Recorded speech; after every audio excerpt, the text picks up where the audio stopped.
ॐ संन्यासस्तु महाबाहो दुःखमाप्तुमयो गतः योगयुक्तो मुनिर्ब्रह्म न चिरेणाधिगच्छति। ओम श्री परमात्मने नमः। भावार्थ।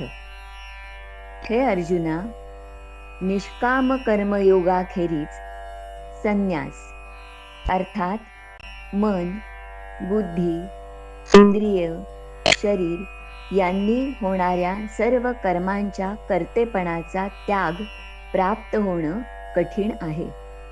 पण भगवंताच्या स्वरूपाचं मनन करणारा निष्काम कर्मयोगी परब्रह्म परमात्म्याला फार लवकर प्राप्त करून घेतो. संन्यास प्राप्त करण्यासाठी योगात म्हणजे कर्मयोगात परिपूर्णता मिळवणं आवश्यक आहे. कर्मयोग, त्यातील निष्कामता, ज्ञानप्राप्ती आणि त्यातून मोक्ष असा प्रवास असताना भगवंत परत परत कर्मयोगाचं श्रेष्ठत्वच सांगत आहेत. ते का? या श्लोकात भगवंत त्याचं उत्तर आपल्याला देत आहेत. कर्माचा कर्मयोग झाला म्हणजे आपलं कर्तव्य कर्म योग्य पद्धतीने केलं, स्वधर्माचरण केलं की कर्मत्याग करता येतो, म्हणजेच यथार्थ संन्यास प्राप्त करता येतो. स्वामी स्वरूपानंद म्हणतात की कर्मयोग पंथ आक्रमोनी पार्थ, चढे जो पर्वत मोक्ष रूप, तोची येथे ब्रह्म सुखाचे शिखर, गाठी तो सत्वर अनायासे, परी अव्हेरूनी निष्काम कर्मास, धरी जो हव्यास संन्यासाचा,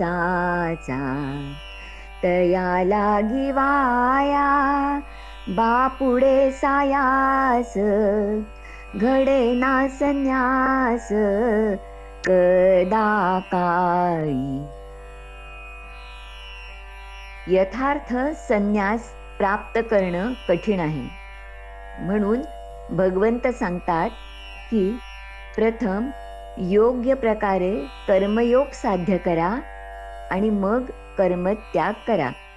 कारण त्याग करण्यासाठी ती गोष्ट तुमच्याकडे असली पाहिजे ना, जे जवळ नाहीच त्याचा त्याग तुम्ही कसा काय करणार?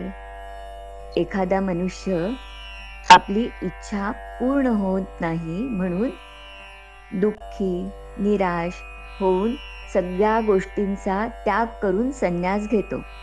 हा त्यागही काही खरा नाही आणि संन्यासही खरा नाही. ज्यावेळी निष्काम भावनेने ईश्वरार्पण बुद्धीने कर्म करणं साध्य होईल ना, आसक्ती नष्ट होईल, तेव्हाच तुम्ही कर्मत्याग करू शकाल. त्याच वेळी तुम्ही अंतर्बाह्य संन्यासी व्हाल. कर्मयोगी होण्यासाठी मनाला घासून पुसून स्वच्छ करायला हवं बरं. आपला लोटा नेहमी घासून पुसून स्वच्छ ठेवला पाहिजे, असं श्री रामकृष्ण परमहंस नेहमी सांगत. कारण अंतःकरण शुद्धीशिवाय निष्काम कर्मयोग साध्य होत नाही. मन, बुद्धी, इंद्रिय आणि शरीर स्वाधीन नसताना केलेल्या कर्मत्यागाने फक्त दुःखच प्राप्त होईल आणि ज्ञानही मिळणार नाही. कर्मे चित्तशुद्धी होनिया गेली, मग उपासिली उपासना, असं समर्थ रामदास म्हणतात.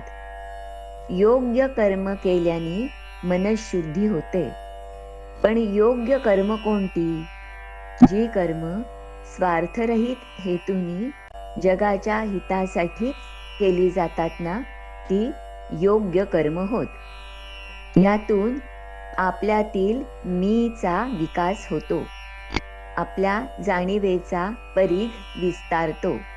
मी व्यापक होतो, विस्तारतो. इथून आपली उन्नती व्हायला प्रारंभ होतो.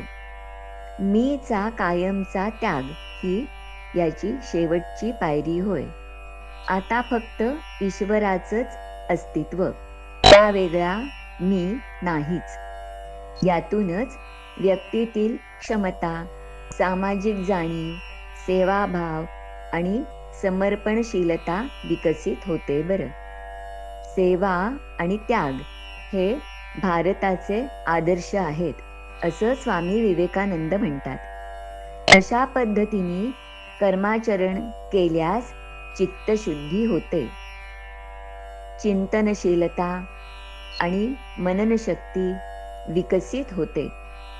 समर्थ रामदास दासबोधात म्हणतात की, विवेके अंतरी सुटला, वैराग्ये प्रपंच तुटला, अंतर्बाह्य मोकळा झाला, निसंग योगी. प्रत्येक कर्मातून आपण काहीतरी शिकत असतो. योगयुक्तो मुनिही असं या श्लोकात म्हटलं आहे. आपल्या निष्काम भावाचं आणि दुसऱ्याच्या हिताचं मनन करणाऱ्या कर्मयोग्याला मुनी असं म्हटलं आहे. असा हा मुनी ब्रह्मनचिरेण अधिगच्छति, म्हणजे असा योगयुक्त मुनी जो आहे त्याला तत्काळ ब्रह्मप्राप्ती होते, कारण त्याची आसक्ती नष्ट झालेली असते. आसक्ती हाच परमात्म तत्व प्राप्तीतील मोठा अडथळा आहे बरं. कोणताही जीव कर्माचा त्याग करू शकत नाही, पण कर्मफलाच्या आकांक्षेचा त्याग मात्र निश्चितपणे करू शकतो. म्हणून श्रीमद भागवतातही कर्मयोगालाच परमात्म तत्व प्राप्तीचं स्वतंत्र साधन असं सांगितलेलं आहे.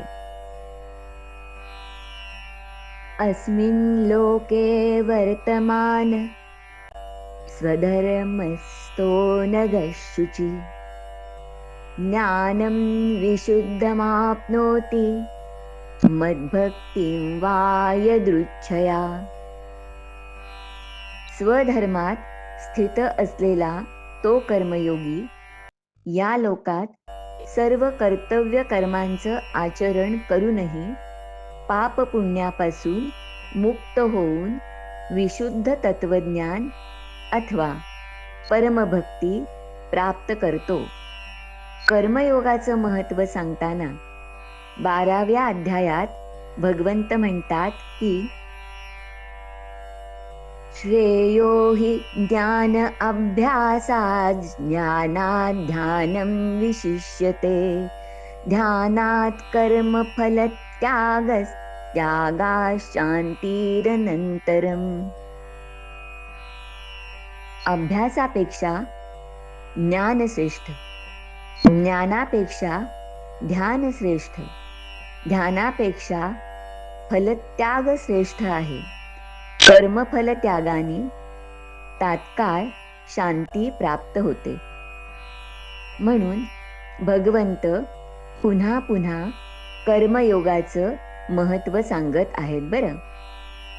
श्रीकृष्णार्पणमस्तु. शुभं भवतु.